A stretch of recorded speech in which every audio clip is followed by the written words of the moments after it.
Qu'est-ce qui bloque l'élection du bureau définitif de l'Assemblée nationale plusieurs mois après les débuts des travaux au niveau de cette chambre? La RDC face à ses ennemis et traîtres, comment l'Assemblée nationale compte accompagner l'exécutif pour protéger l'intégrité territoriale? Sur ce plateau, un invité pas le moindre, Fontaine Mangala, député national. Bonjour et bienvenue. Bonjour, messieurs les journalistes. Vous êtes élu de Kisangani, autrefois président d'une fondation qui vous appartient, aujourd'hui député national. Vous représentez toute la nation. Comment vous vous sentez dans votre peau de député national? Non, ça va. Je me sens bien. Le peuple congolais, particulièrement de ma circonscription électorale, de la ville de Kisangani, a estimé, au regard de notre passé, nous confier, nous faire confiance, et nous allons porter comme ça ces aspirations auprès des institutions nationales, au sein de l'Assemblée nationale, et comme ça au gouvernement de la République.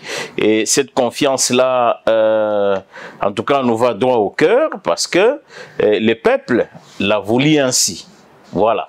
Vous avez été en campagne électorale, aujourd'hui élu député national. Et lorsque vous faites une introspection, qu'est-ce qui a beaucoup milité pour votre élection, alors que vous étiez beaucoup de candidats?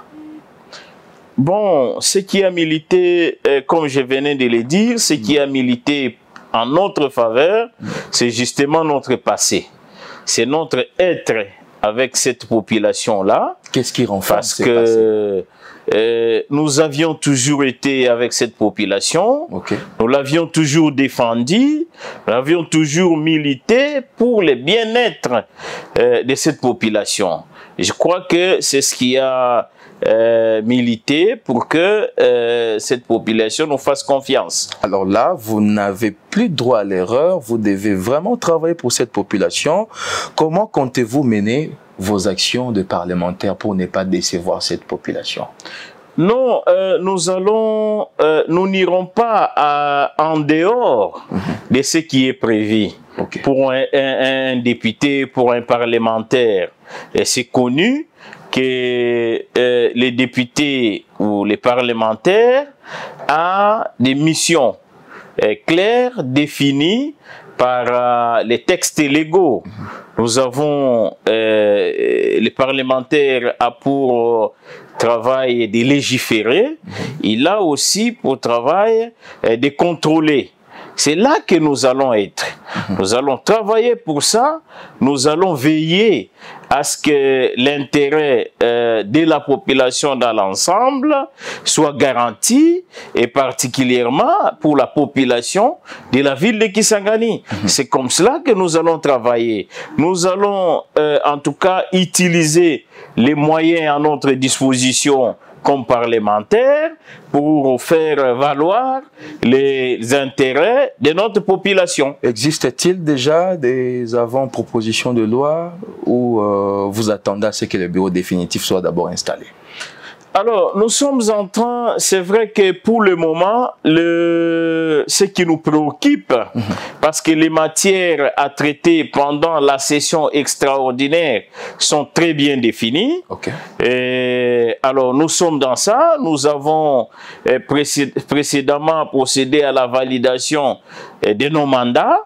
Nous avons procédé à l'élaboration, la commission a été mise en place pour l'élaboration du règlement intérieur, le règlement intérieur qui a été voté. Maintenant, nous allons tout droit vers l'élection du nouveau bureau. Mais bien avant cela, nous sommes en train de réfléchir. Il y en a plein. Il y en a beaucoup de matières sur lesquelles il faut légiférer. Il y en a beaucoup. Mais il y a aussi des contrôles à faire.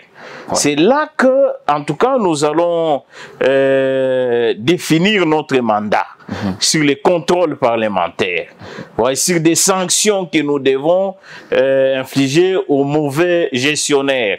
Parce que il y a eu comme une sorte de de laisser aller, il y a une sorte de léthargie dans les contrôles parlementaires. Et c'est comme ça que vous verrez qu'il y a d'autres institutions qui font presque la même chose dans les contrôles, dans l'inspection, et ils essayent de voler cette vedette à l'Assemblée nationale, au Parlement. Ça, nous n'allons plus accepter. Nous allons continuer à contrôler. Nous allons sanctionner ceux qui doivent être sanctionnés.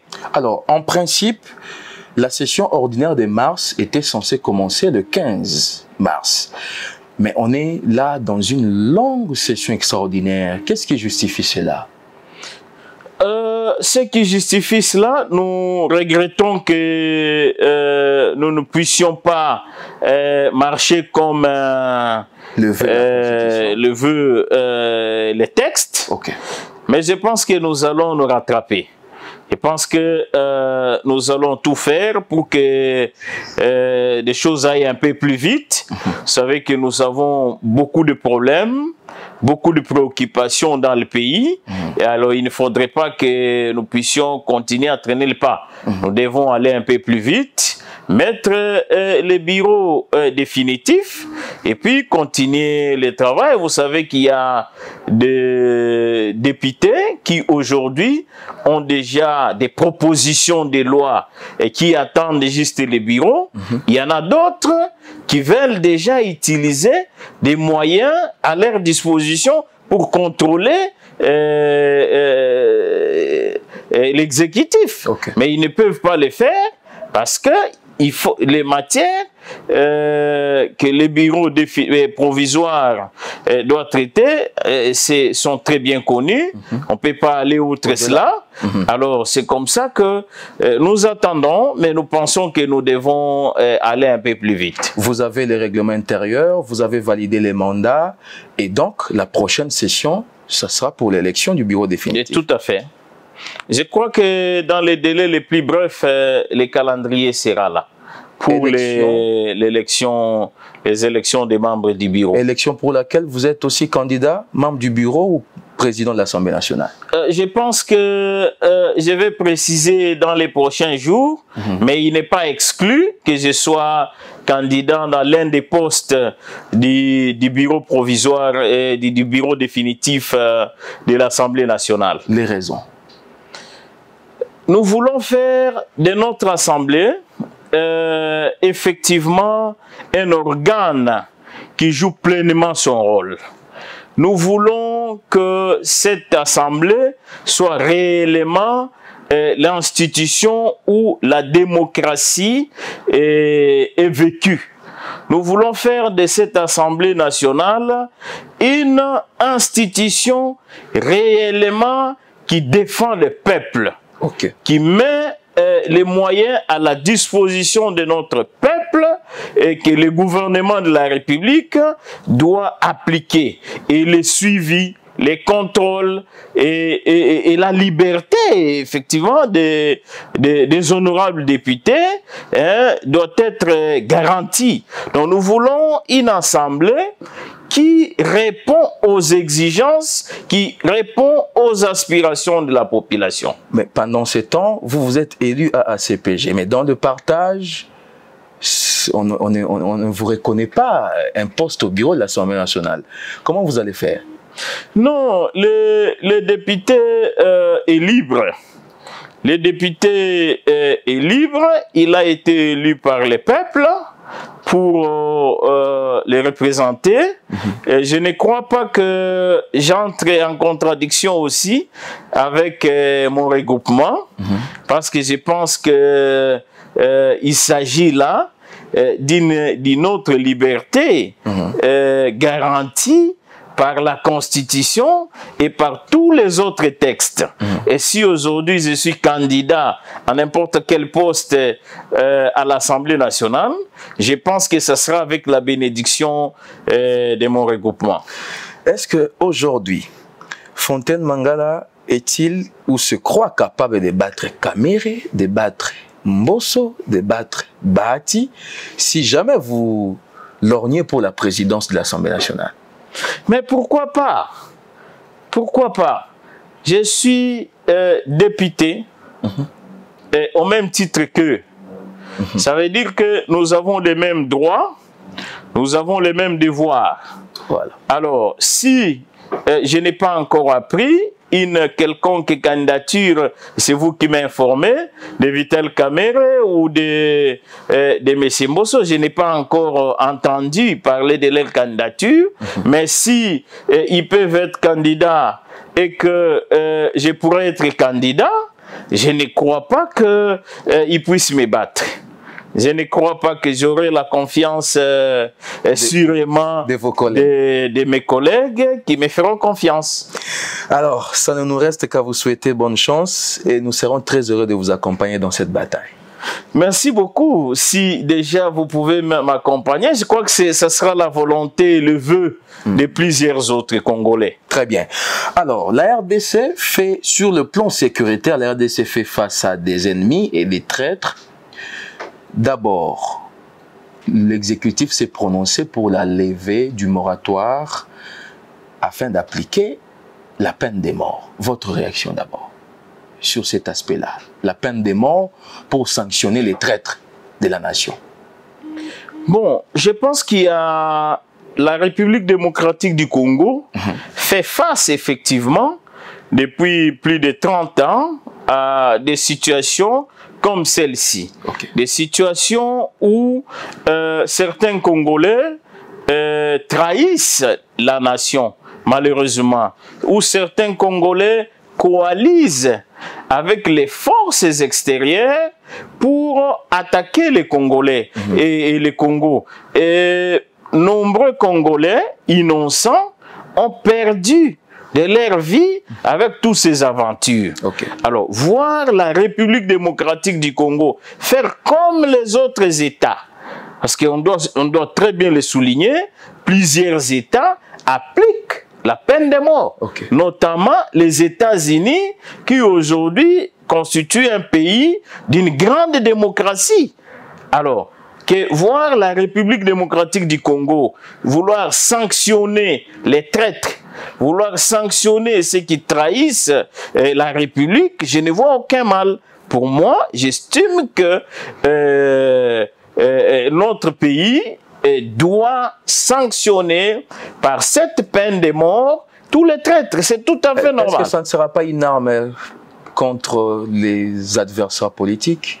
Non, face à une justice déclarée malade par le chef de l'État. Non, je ne crois pas. Les traîtres ne peuvent pas être seulement dans l'opposition, par exemple. Les traîtres ne peuvent pas être seulement dans la société civile. Les traîtres peuvent se retrouver aussi au sein du pouvoir. Oui, quand la loi est déjà impersonnelle et elle est générale. C'est-à-dire, quand la peine de mort doit être appliquée, et ça s'appliquera à tout le monde, à ceux qui trahissent. Pas à tout le monde d'ailleurs, à ceux qui trahissent seulement. Donc si vous vous retrouvez dans des conditions de trahison, en ce moment-là, la peine de mort s'applique sur vous. Ben, le cardinal est contre cela. Disons la Cinco n'est pas favorable à cela. Une frange importante de la société civile. Oui, c'est tout à fait normal que l'Église ne puisse pas être... L'Église s'occupe de la prédication de la Bible. L'Église prône beaucoup plus le pardon. Alors, c'est tout à fait normal si ça va se dire à l'Église. Mais ici, même Dieu lui-même, il partage, il essaie de partager l'État et l'Église. Il dit à César ce qui est à César, à Dieu ce qui est à Dieu. Ça veut dire que l'État ne fonctionne pas comme l'Église. L'État a ses règles. L'État a des normes qu'il faut mettre en application. Comment vous, Assemblée nationale, je sais, vous ne parlez pas encore comme président de l'Assemblée nationale, bien que vous avez ces ambitions, comment vous comptez maintenant accompagner cette mesure? Avez-vous déjà réfléchi sur ça en tant que député? Pensez-vous qu'il y aura une démarche parlementaire qui pouvait être initiée par vous ou l'un de vous pour accompagner cette mesure? Oui, je pense que le gouvernement a pris des dispositions déjà nécessaires pour que cette mesure, qui est d'ailleurs constitutionnelle, soit appliquée soit appliquée de la manière la plus correcte. Alors les parlements, dans son rôle de contrôle, va continuer à contrôler. Je crois s'il y a des mesures d'encadrement qu'il faut prendre et des lois seront proposées pour que finalement nous ne puissions pas tomber dans ce que vous venez de dire. Ce n'est pas une loi érigée ou une mesure érigée contre une catégorie de personnes ou appartenant dans l'opposition ou dans la société civile, mais c'est une mesure que le gouvernement, que la République prend pour essayer de décourager tout d'abord c'est des Congolais qui chercherait à trahir les pays, qui chercherait à coaliser avec les forces du mal, oui, avec les forces étrangères contre la République. Je crois qu'en ce niveau-là, le Parlement va continuer à jouer son rôle, va continuer à légiférer et va continuer à contrôler. Très bien. Alors, honorable, est-ce que les groupes parlementaires sont déjà constitués au niveau de l'Assemblée nationale? Non, pas encore. Les groupes parlementaires ne sont pas encore constitués. C'est justement là les problèmes. Il faudrait que nous puissions aller un peu plus vite, que nous puissions mettre en place les bureaux définitifs et le reste va suivre. Comment vous regardez alors avec l'opposition, vos relations au niveau de l'Assemblée nationale? Non, ça se passe bien. Ça se passe bien jusque-là, parce que nous sommes encore sur des matières qui ne vont pas trop nous diviser. L'opposition joue son rôle, et nous qui sommes de la majorité, nous continuons à être majoritaires, et nous allons jouer notre rôle. Alors on comprend, jusque-là, le Parlement, c'est d'abord, disons, l'Assemblée nationale, c'est d'abord à sens unique, mais il y a une question qui risquerait de vous diviser. Si aujourd'hui les députés katumbistes siègent, c'est pour contrer le projet de révision de la Constitution visant à maintenir M. Tshisekedi au pouvoir. Christian Mwando l'a dit à Top Congo. C'est aussi ça l'intention de l'Union sacrée au sein de l'Assemblée nationale. Non, ce n'est pas vrai. Si révision constitutionnelle il y en aura, ce n'est pas pour que ça vienne maintenir seulement le président Félix Tshisekedi au pouvoir. S'il y aura une révision constitutionnelle, c'est parce qu'à un certain moment, les honorables députés se mettront et jugeront de l'opportunité et verront peut-être qu'il y aurait des matières sur lesquelles il fallait s'y mettre, les matières qu'il faut en tout cas réviser. À mon sens, je l'ai dit avant les élections, je crois que vous m'aviez réussi ici, j'avais dit qu'il y avait réellement des articles sur lesquels il fallait pousser des raisonnements qui aboutiraient peut-être à les révisions. Oui, pour ce qui me concerne. Oui, les articles intangibles, sans les toucher, notamment les 220 qui déterminent le nombre du mandat du président de la République. Bon, je crois que pour le moment, ce n'est pas ce qui nous intéresse.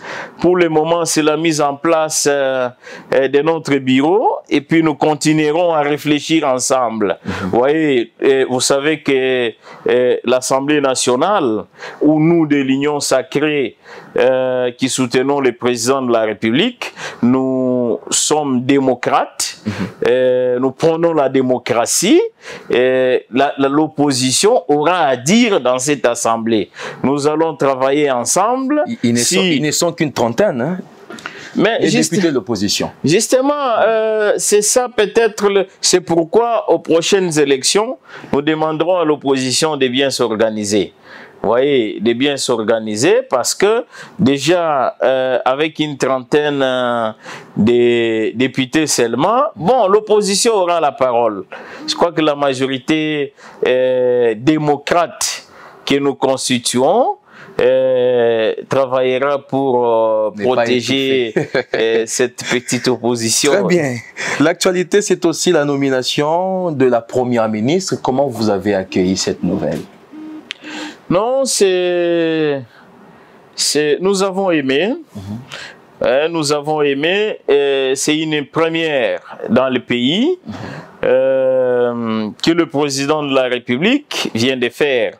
Depuis l'indépendance de notre pays, nous avions connu des hommes, plusieurs hommes, je crois une vingtaine, comme Premier ministre. Cette fois-là, le président de la République a estimé qu'il était important. Elle n'est pas nommée, Madame Judith n'est pas nommée parce qu'elle est femme, non. Okay. Elle est nommée parce que le président de la République a estimé qu'elle était compétente et que c'était la personne indiquée pour ce moment à ce poste-là.